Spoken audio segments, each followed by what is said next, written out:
If you've ever been treated like your only purpose in a family was to give, stay with me. This story is for every person who kept showing up, kept sacrificing, kept holding everybody else together, only to be mocked, used, and blamed anyway. And if that hits home, drop a comment with where you're watching from. Because what happened to Amber Wiggins at her little sister's engagement dinner didn't just end a wedding. It ended 20 years of silence. Amber was 34 years old, an Army staff sergeant, and running on fumes. By the time she pulled her beat-up Toyota off I-95 and sat gripping the steering wheel, she had been awake for 36 straight hours. She had just spent the last day and a half inside a secure room at the Pentagon, analyzing surveillance feeds, connecting fragments of intelligence, and helping prevent a team overseas from walking straight into an ambush. Her head was pounding, her eyes burned, her stomach was full of nothing but black coffee and stress. And while she sat there exhausted, still in her dress uniform because she hadn't even had time to change, her phone kept lighting up. Not one message asked if she was okay. Not one asked if she had eaten. Not one said, "Drive safe." Instead, her mother reminded her to pick up the custom cake. Her sister Maya demanded that she hurry because her fiancé hated people who ran late. Then came the real one. Maya wanted Amber to cover the restaurant deposit because her card had been declined. Again, Amber pulled over, stared at the screen, and felt that familiar pressure settle on her chest. It wasn't just annoyance. It was that old trap she had lived in for most of her life. The belief that being the oldest daughter meant being the responsible one, the strong one, the one who paid, fixed, absorbed, and endured. So even though she was dead tired, even though she knew she was being used, she opened her phone and paid the bill. $3,000. Gone in seconds. That money wasn't spare change. It was rent, savings, peace of mind. But for her family, Amber was never a person. She was backup funding with a pulse. And as she merged back into traffic, memories started coming fast. At 18, Amber had worked 3 jobs to buy herself a cheap used car. It was the first thing she had ever truly owned. The day she brought it home, her father took the keys and gave the car to Maya because Maya needed it more. 2 weeks later, Maya wrapped it around a utility pole while driving drunk. Amber expected outrage. Instead, her parents blamed her for buying an unsafe car. That was the rule in that house. Anything Amber earned belonged to everyone, but every disaster Maya caused somehow came back to Amber. The same thing happened when Amber joined the Army. During training, while other recruits got letters full of encouragement, Amber got envelopes from home that sounded like invoices, utilities, dental bills, extra expenses for Maya. Her service wasn't seen as honorable. It was seen as income. And over the years, the pattern never changed. Maya introduced Amber to people as basically a secretary for the Army. Never as a soldier. Never as a non-commissioned officer. Never as the woman who had deployed, taken risks, worked classified missions, and carried scars she didn't talk about. Amber was reduced to office work because the truth made Maya feel small. And then, just a month before the engagement dinner, Maya called in tears at 2 a.m. because the wedding venue deposit was due, and she was panicking that her fiancé, Eric, would leave her. Amber, exhausted and manipulated, made the worst kind of sacrifice, the kind nobody sees. She took $10,000 out of her retirement fund, paid the penalty, and transferred it to Maya before sunrise. The next day, Maya posted a smiling photo online thanking the universe for making her dream venue happen. Not Amber, the universe. So by the time Amber finally parked outside Ruth's Chris, she wasn't arriving at a celebration. She was walking into a battlefield. Standing outside under the entrance lights were Maya and her fiancé Eric, laughing together like life had never cost them anything. Eric looked exactly like the kind of man who made sure everyone noticed he was military before he ever opened his mouth. Big build, tight shirt, tattoos, swagger turned all the way up. He was an Army Ranger, and Amber respected that. What she didn't respect was the smug certainty with which he looked down on her. Because Maya had spent their entire relationship feeding him lies. To Eric, Amber wasn't a fellow soldier. She wasn't a peer. She wasn't someone who had probably supported operations that kept men like him alive. She was just some boring administrative type in uniform. Amber stayed in the car for a moment longer and overheard them talking. Maya, in that sweet, manipulative voice she used when she wanted control, told him to be nice to Amber because Amber was sensitive and basically a civilian in a uniform. Eric laughed and said somebody had to make the coffee and file the reports while the real soldiers worked. Amber gripped the door so hard her hand ached, but she didn't storm over. She didn't argue. She had too much discipline for that. She stepped out, adjusted her uniform, and walked inside. Her parents were waiting in the lobby, dressed beautifully in clothes Amber had helped pay for. But when they saw her in uniform, their reaction wasn't pride. It was embarrassment. Her mother told her she looked like a misplaced security guard. Her father pulled her aside and warned her not to make things awkward around Eric. He told her not to challenge him, not to talk like she knew too much, not to bruise his ego. In other words, play small, smile, pretend to be less. Again, at the table, the seating arrangement said everything. Maya sat in the center like royalty. Eric beside her. Her parents close by, glowing. Amber was placed all the way at the end, near the traffic lane, across from an elderly relative who barely knew what was happening. She had paid for the dinner, but she wasn't treated like family. She was treated like help.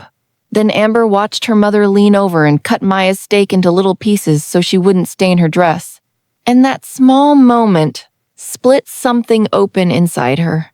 Because Amber remembered being 19, breaking her arm in the garage, and being told to take the bus to the hospital alone because her mother was too busy getting Maya ready for dance practice. That was the truth of her childhood. Maya got care. Amber got instructions. Maya got softness. Amber got told to be tough. Then came the toast. Maya stood with her wine glass and thanked everyone for being there. Then she turned to Amber with that fake smile and gave one of those compliments designed to humiliate. She thanked Amber for leaving her little bubble and taking a break from her office work to come celebrate. Everyone chuckled. Eric took it from there. He leaned in and started mocking Amber directly, asking if she actually knew how to shoot or if she was only qualified on a stapler. His friends laughed. Somebody joked about death by PowerPoint. Amber looked at her parents. Surely this was the moment one of them would speak up. Surely her father, who knew exactly how hard she had worked, would stop it. Surely her mother would say enough. Instead, her father laughed and told the table Amber was a lover, not a fighter. Her mother added that Amber hated violence and got squeamish easily. Just like that, they erased her. Not in private. In public. In uniform. That was the breaking point. Amber didn't yell. She didn't cry. She took a sip of water, looked straight at Eric, and answered him in the calmest voice at the table. She said she didn't work in HR. She said her last rifle qualification score was a perfect 40 out of 40, and her pistol score was perfect too. Then she asked him what times his last score was. The whole table went quiet. Eric's smile disappeared. For the first time all night, he actually looked at her. Not as a prop, not as a joke, as a soldier. Maya immediately jumped in, furious that Amber had stepped outside the role assigned to her. She stood up and started shouting that Amber was jealous, bitter, and trying to steal attention. Amber stayed seated and told her calmly to sit down before she made a scene. That made it worse, because people who rely on control cannot handle calm resistance. Maya grabbed her wine glass, sneered at Amber's uniform, and hurled the entire thing across the table. Red wine splashed all over Amber's dress blues. Her chest, her ribbons, hair collar, her face. The restaurant fell silent. Amber didn't flinch. She stood up slowly, wine dripping from her jacket, and looked at her sister. Then she looked at her parents. This was the moment. The obvious line. the point where any decent parent would finally defend their daughter. But her mother's response was cold and instant. "Go clean yourself up," she said. "You're upsetting your sister." That was it. That was the death of hope. Not the wine. Not the insults. That sentence. Because in that moment, Amber finally understood something she had spent half her life trying not to see. These people did not love her in any healthy, recognizable way. They needed her. They used her. They expected her. But they did not protect her. Amber reached for a napkin, wiped her face, and said she was leaving. As she turned, the wet fabric of her uniform shifted, pulling back the lapel just enough to reveal a patch most people in the restaurant would never recognize. But Eric did. His entire body changed. He stood up abruptly, eyes locked on the insignia. The confidence drained out of him. He stared, then looked at Amber like he was seeing her for the first time.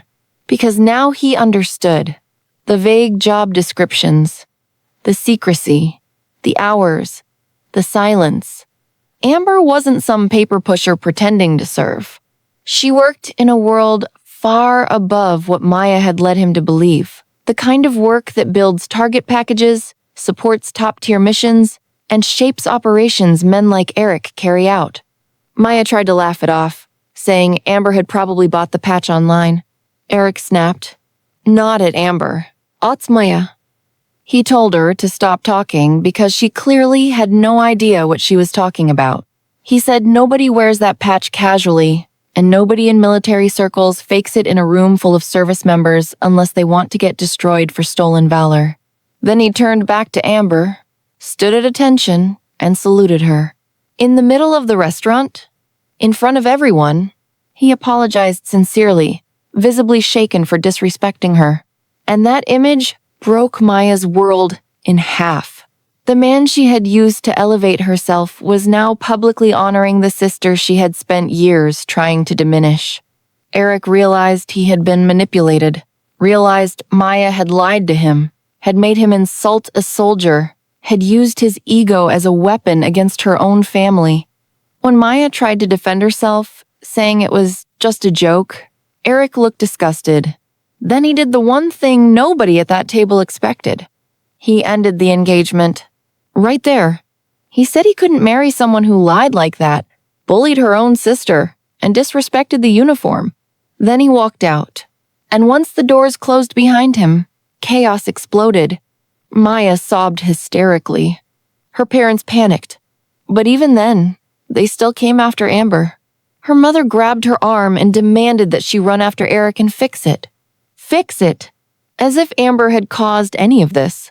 Amber looked at her mother's hand on her sleeve and saw, maybe for the first time clearly, not authority, just selfishness.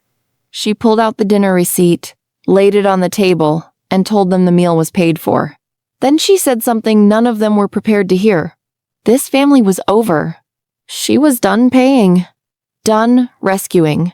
Done answering emergency calls every time Maya created another disaster. She told them she would not be coming back for holidays, birthdays, rent money, or emotional blackmail. Maya screamed that Amber owed her.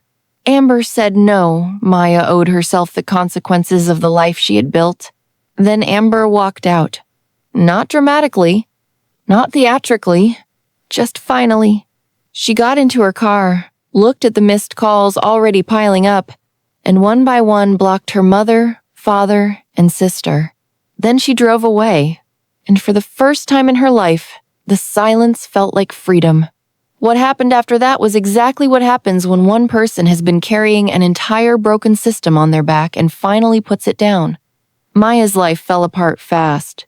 Without Amber's money, and without Eric, the fantasy lifestyle collapsed. She lost the apartment, sold off the designer things, and ended up back in her parents' basement. Her parents struggled too. The bills they had quietly leaned on Amber to cover started catching up with them. The house filled with blame, panic, and resentment. They called. They begged. They raged. Amber never answered, and while their world shrank, hers expanded. She got promoted early. She bought her own place. She traveled. She slept. She healed. She stopped funding chaos and started building peace. Eventually, she met a man who respected her not because of what she could do for him, but because of who she was. Years later, when Amber stood in a room full of uniforms being promoted again, there were empty seats where her family might have been. But she didn't ache when she saw them, because the people who mattered were there. The people who had earned the right to stand in her life. And that's the truth this story leaves behind.